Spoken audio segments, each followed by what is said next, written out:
What's up, guys? Welcome back to RPEG Electronics, and today I'm going to take you through some of the even more upgrades I've done to my personal arcade machine.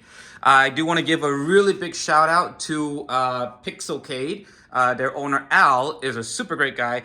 My arcade, I had previously done a float mod where I added some wheels on the bottom, but because the way the wood is assembled on this cabinet from Game Room Solution, it actually cracked in and then fell straight down and cracked my bezel on my my acrylic bezel, and Al hooked me up with another one. He only charged me $40. Great guy. All right, I think I'm the only guy to have a white custom bezel for a Game Room Solution arcade cabinet. And this is because I got this LCD Marquee from a friend of mine who just needed some extra cash to support another friend of his. So he gave it to me really good price because these things are expensive. They're normally like $800 if you were to buy this regular, okay?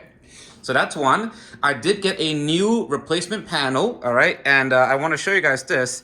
And I do have to say some things about the company that I buy this from, all right? The artwork, number one, is done by my friend Alexander Bales. He is on the Retro Arcade Stick Collective group on Facebook. Super cool guy. Got this done for me in about 2 days. It came out beautiful. My white dragon, Asian style artwork, okay? Now, as for the button layouts, I wanted a trackball, a left click, a right click, my 4 admin buttons, a spinner on this side, and an extra button over here for something else I'm going to show you in a bit. Game Room Solutions is the one that did this cut for me. They are the most unprofessional company I've ever dealt with in my life, and I've dealt with a lot, okay? I gladly paid, all right? It's not like I'm saying, oh, I want it for cheap. No, I paid $150 just for this new panel. Not only did the first cut miss my 2 buttons, they gave me 6 buttons, okay? Thankfully, I asked them to take a picture before they sent it, and their response time is over like 24 to 48 hours per email. It's ridiculous.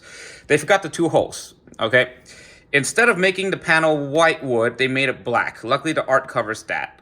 And then they added the 2 holes, and then they shipped it out, charged me another $115 for the design effort, which they didn't tell me about. Fine, it is what it is. You know, I understand that their profit margin is very slim, and their quality is actually very good. Their plexi is cast acrylic. It's not extruded. It's the better quality one.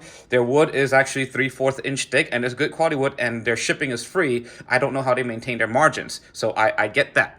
Fine.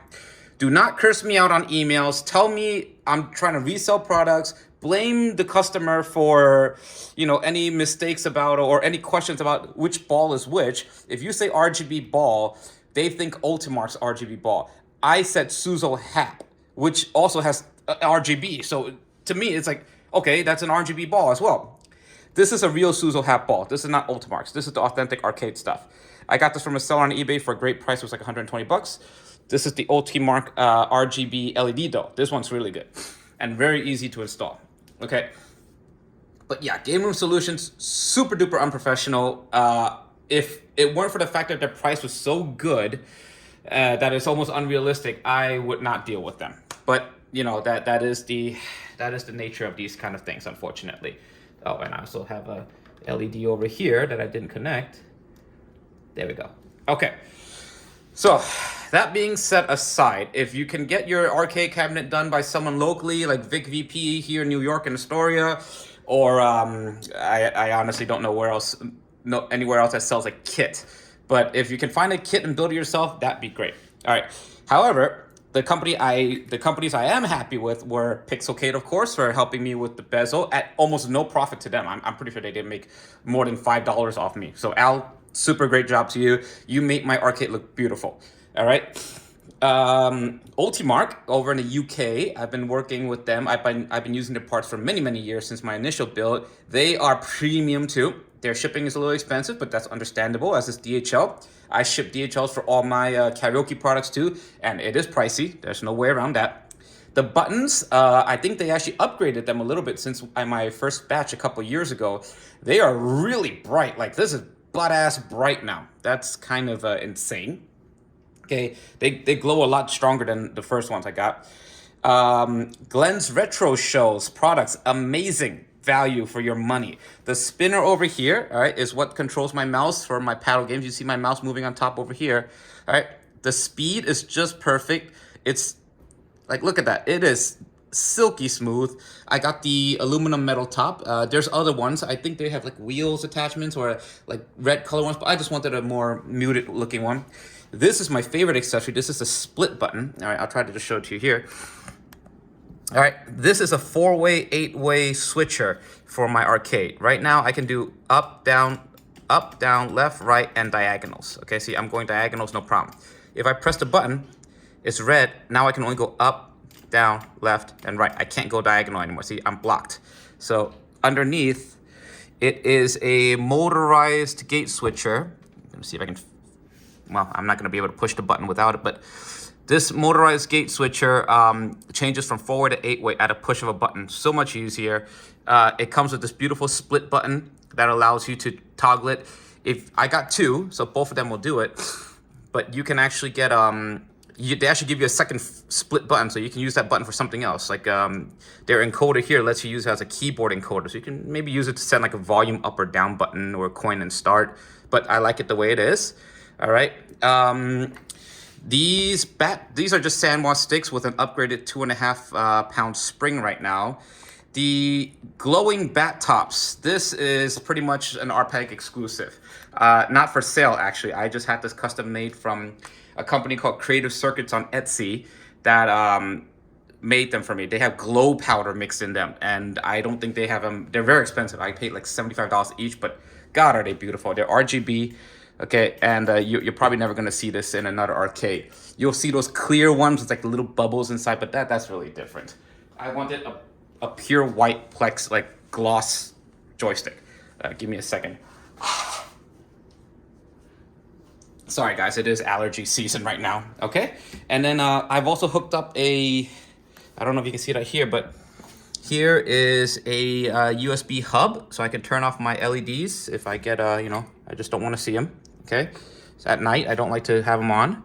And then I can turn off my Brook boards 1 and 2 if I ever wanted to just plug in another controller. Because this is player 1, this is player 2. If I turn it off via the hub, anything I plug in will be player 1 and 2. It's a much easier way to handle gamepad and joystick switching, all right, in my opinion. In the front, I have changed the purpose a little bit. This is my front USB hub with 2 power adapters for Gunfire R recoils, but right now I'm gonna move them to the bottom. I'm just using my keyboard. This is my keyboard dongle, very easy. This is my custom painted white coin slot. This actually does work. If I had known about powder coating earlier, I would have done powder coating, but because there's plastic components in here, you can't powder coat plastic, so I just painted it with Rust-Oleum. And then I added 2 more USB front panel connectors here because I can plug in my USB pedals or I can plug in my guns here so that I don't have a long wire going from the center to the top. Okay, so let's get into the gameplay and some cool stuff. All right, again, look at that beautiful LED marquee. I've wanted that for a very long time, so thank you, Mark, and Keith and Al for helping me make it happen. All right, so I'm gonna zoom in now a little bit. Okay, so I have marked, I'm gonna switch it back to 8-way. I got my, and if you see my buttons, these are from ultimarc 2. I have changed all the button caps to the clear ones that's available from them. With the inserts, I got coin start, exit, escape, menu, left click, right click, pause and play. Everything is color coded, of course. I got this idea from Daniel Spies, so shout out to you, buddy. Every time I see your videos, it costs me money. All right, and basically this is Launchbox now. They just came out with 12.1.1 today. All right, and if I press play, it'll go into big box. This is my own personal drive that I built myself. I call it the RAD drive, the Ray's arcade drive. Makes sense, I'm Ray. Okay, and it's running off a very small 4 terabyte Crucial SSD. Okay, those SSDs are expensive, but the boot speed and everything is incredibly fast. You'll see here that the bezel is the marquee is working perfectly. All right, TrackBall works as a mouse for everything. Okay, I'm just gonna show you just very quickly how nicely Glens Retro Show Spinner works. Okay, let's just stick to that. Stick to Arkanoids. Okay. They are incredibly easy to map in MAME.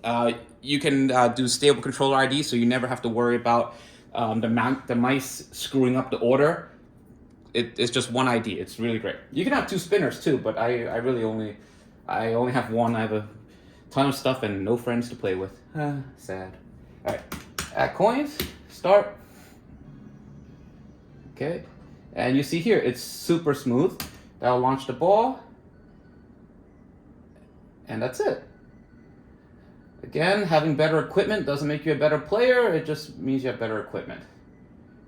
But in this case, yeah, this is so much easier to play with a spinner than it is to play with like joysticks. This is just not playable with joysticks in my opinion. Okay, so it's just so perfectly smooth. There's no calibration needed. I didn't change a single thing in the analog speed or anything like that. It just works. Okay, exiting works perfectly. I get my beautiful cleanup screens. Going back. All right. Ball games, meaning trackball games. You got stuff like Golden Tee, of course, is the one people really buy this for. Sonic the Hedgehog is fun. Okay, so I'm gonna look for Golden Tee. G. Let's see.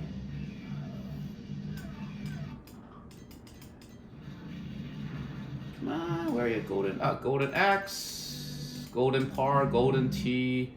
All right, there's a bunch of Golden Tees. I actually I wasn't born when this game came out, so yeah, this was a little bit beyond my generation. But look at that bezel, looks perfect.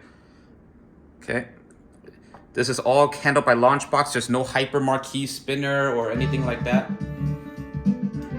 I can use a shortcut. I can press coin and down or up to lower and raise the volume. Okay, all right. See, my trackball's already working perfectly. My buttons glow to show you which buttons are active. All right. I actually changed my settings a little so that the ones that aren't active still glow white because I like lights. All right. So just pull back and push forward. And there you go. That's a go. I don't even know how to play golf in general. So this is like, okay, great. All right. Pull back. Whee! Oh, seriously? Hole in one? No way. Nope. Close though. Real close. All right, just a little tap. Hey, success. Okay, cool. Pressing escape, exits. Like things like golf and bowling are really fun with a trackball, but for me, I just wanted this so I could navigate the damn like screen without having my keyboard out. You know, I want to be able to double click things, open up user account controls, all those pop-ups. Sometimes it's hard to navigate with just a joystick, so there you go. All right, and that's pretty much it. These buttons, they do change color dynamically, of course, based on whatever game you're playing.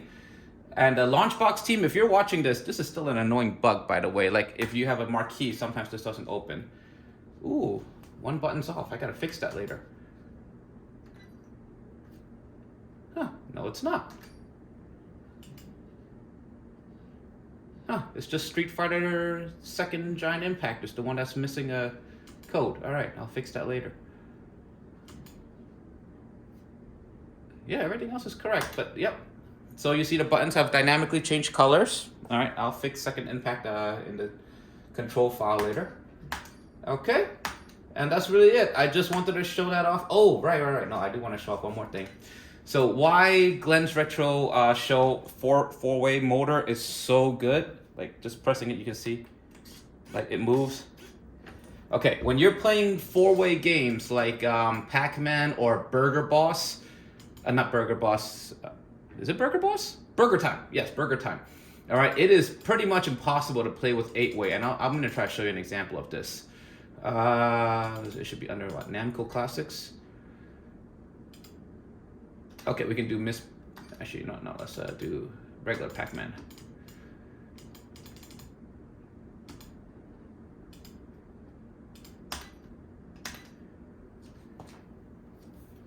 Yeah, I don't know why the artwork says Puck-Man on this one, but okay, here's regular Pac-Man. I am now on the blues color, you can change this. This can be like purple, pink. This is an RGB button too, which is really cool. All right, so this is 8-way, and the amount of control you have on 8-way, because this game doesn't recognize diagonals. There is no diagonals to this. So if I go diagonal, it's either gonna do nothing. See, I can't go up. Basically, it's off. It doesn't read the diagonals properly, and then like trying to go down sometimes and dodge the. See, it's very easy to get stuck on this bottom slide here when you're trying to make a direction. If you really focus with an 8-way controller, you probably can play this, like if you really have that kind of mental capacity, but this game never should have been played 8-way. So I'm gonna press a button, it's gonna be 4-way, and now it's gonna be so much easier. Now I can't mess up, see? No matter what, down is down, up is up, left is left, right is right. Again, whether or not you still suck, that's another issue, but at very freaking least, you know, you have the proper controls. Again, unrelated to how good you are. But, yep. I just wanted to show that off because, yeah, I'm very happy with Ultimarc, Glens Retro Show, especially super happy with Pixelcade. Oh, and this silver trim over here, this is called, this is a plastic L trim that you can get from Amazon actually, or the company is in New Jersey. It's very easy to cut. You just cut it with a scissor or clippers, all right? And it has adhesive on the bottom. I just stuck it right on there. So I got like 4 pieces. They only sell it in packs of like 48 feet, and they cut it for you in 4 packs, in 4 sticks. So I had a lot of spare, okay? And this is perfect just for cleaning up the trim, because before it was just a raw edge. Now at least it looks nice and clean. And then with your extra trim, what you can do, all right, is you can finish the bottom of your arcade so you don't see a raw wood edge. And then I actually finished the bottom here as well. All right, I got this idea from Dave over at Extreme Home Arcades. All right, I do not own a Megacade or the really expensive one, but he did give me the link to buy this piece, which is what he uses for finishing the trim on his LCD Marquee, and I want to say thank you for that, because it really does look freaking beautiful now. Like, who else has a premium gloss white and silver arcade like this? You know, especially if you turn off the lights. Alexa, turn on movie lights. Yeah, like if you turn on laser, turn off the lights. This is your party cade right here. And on the back, I actually have dynamic lighting. This is the Philip Hue gradient. They're very expensive, but you can actually make them react to the game because it actually has a program on the PC to read the screen directly, not using a camera or anything like Govies. So this will actually glow depending on what you have on display on the screen, okay? The only bad part is if you have more than one of these, like I have it on my TV, on my monitor, and on my arcade, only one of them can be active at once. So I can't be watching TV and having this and having them sync at once, because it only allows one syncing instance at once. But other than that, beautiful, beautiful stuff. All right, I am super happy with it. All right, so shout out to everybody. If you guys like this video, please give me a like and a subscribe. I will try to make some more videos when I have new upgrades and improvements. But so far, I'm pretty maxed out. Like, look at all this LED shit. Yeah. Oh, and I got some white speaker grills on top just to, and I added some more trim over here because I had extra, so might as well. There was a gap here. I sealed off that edge too with the silver trim. All right, guys. See you on the next video.